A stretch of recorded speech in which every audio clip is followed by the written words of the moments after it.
Joining me to help us make sense of it all, she's a game designer and author of Reality is Broken, Why Games Make Us Better and How They Can Change the World. Jane McGonigal is here, everybody. How are you, Jane? Good, thank you. Always glad to have somebody on that sees a positive side to anything gaming related. And in your book, there's a staggering figure in there, and I want to make sure that I get it right.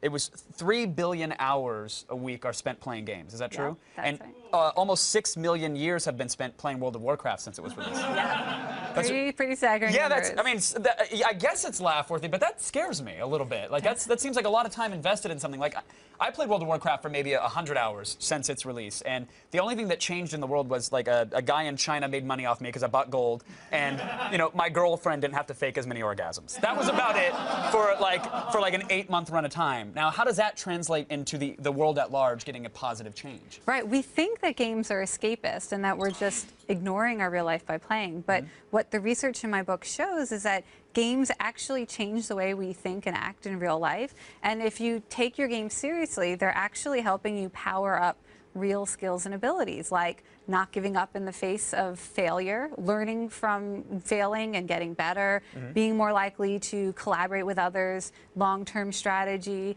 being able to motivate yourself. And it looks like this is actually trickling over into the real lives of gamers so that they're more motivated and more likely to succeed in real life. Now, I don't want to be the consummate skepticist here, but I mean, is there a dark side to that as well, where you get so used to not, I mean, because failure in a video game is, all right, I click another button, I respawn, that's it. Maybe I have to repair some armor or, you know, apologize to a guildmate. But I fail, that's it, I'm back in, I'm good to go. And in real life, failure is sometimes met with some very serious consequences. So couldn't it lead to escaping more if I want to avoid actual failure in my life? You know, like it's better to try in that virtual world. Yeah, well, that's why I write about we have to take these superpowers from the game and bring them to a real life.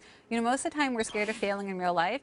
There aren't real consequences. We're going to be embarrassed, or maybe we'll look bad, feel stupid. But you know, couple nights in the clink, a drink in the face, it's fine. It's a Saturday in Tijuana. They'll forgive you. That wouldn't be a good way to fail. But you know, we're not afraid of looking stupid in games. You know, we're not afraid of having to try multiple times. And so the big thing is really to start taking these gamer abilities and saying, you know, I'm not afraid of this in real life either. Now I like that in theory. Have there been practical applications of that, of taking gaming aspects and applying them to real life that have affected things positively? Sure. I mean, I actually had a pretty crazy experience last year. I hit my head. I had a mild traumatic brain injury, and a month later, I still hadn't healed, and I was going crazy. And my doctor said, you have to be happy or your brain won't heal, because negative emotions stop the healing. Really? So I was like, geez, the only way I know to provoke positive emotions and get more optimistic is if I could turn this into a game. So I actually made a game called Super Better to cure my head injury, and it worked, and we're actually developing it as a commercial app for people to take. As like a therapeutic application? Yeah, That's incredible. Yeah.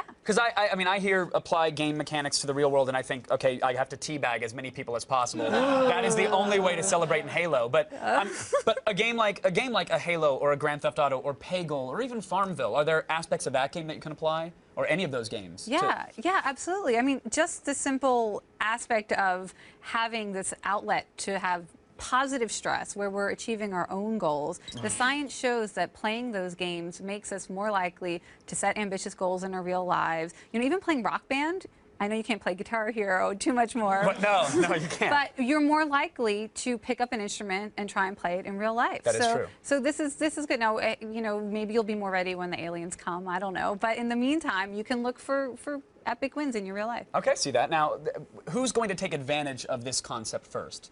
Because I worry about a future where someone makes a mini game out of your every move and breath and thought, and it's probably going to be a giant corporation or television network that rewards you for saying certain things or doing certain things. Or, oh, you mentioned have a Coke and a smile today. We picked it up on your cell phone's microphone. You get 5 Coke bucks to spend at the Coke store.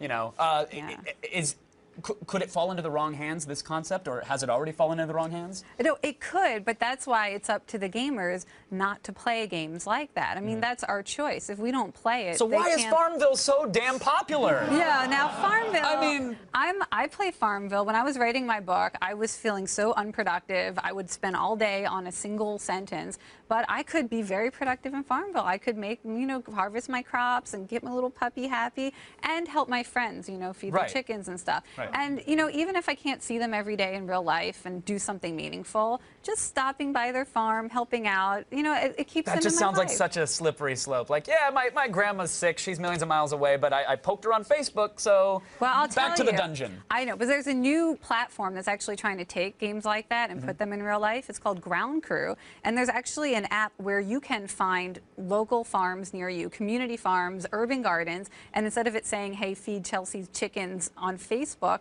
it'll be like, hey, there's like a community garden with chickens around the corner. Do you want to like sneak in and feed some chickens? Love it. Love it. Well, when the dealers in my neighborhood get on the Grand Theft Auto model and I can smash some cars for bonus points, I'll be super happy. No, listen, it's a fantastic read. I loved your TED Talk, by the way. I think everybody needs to watch that as well online. Jane, I hope you are right. I truly do. And thank you for saying positive things about gaming and gamers for once. For sure. Really appreciate it. It was a pleasure chatting with you. Jane McGonigal, everybody.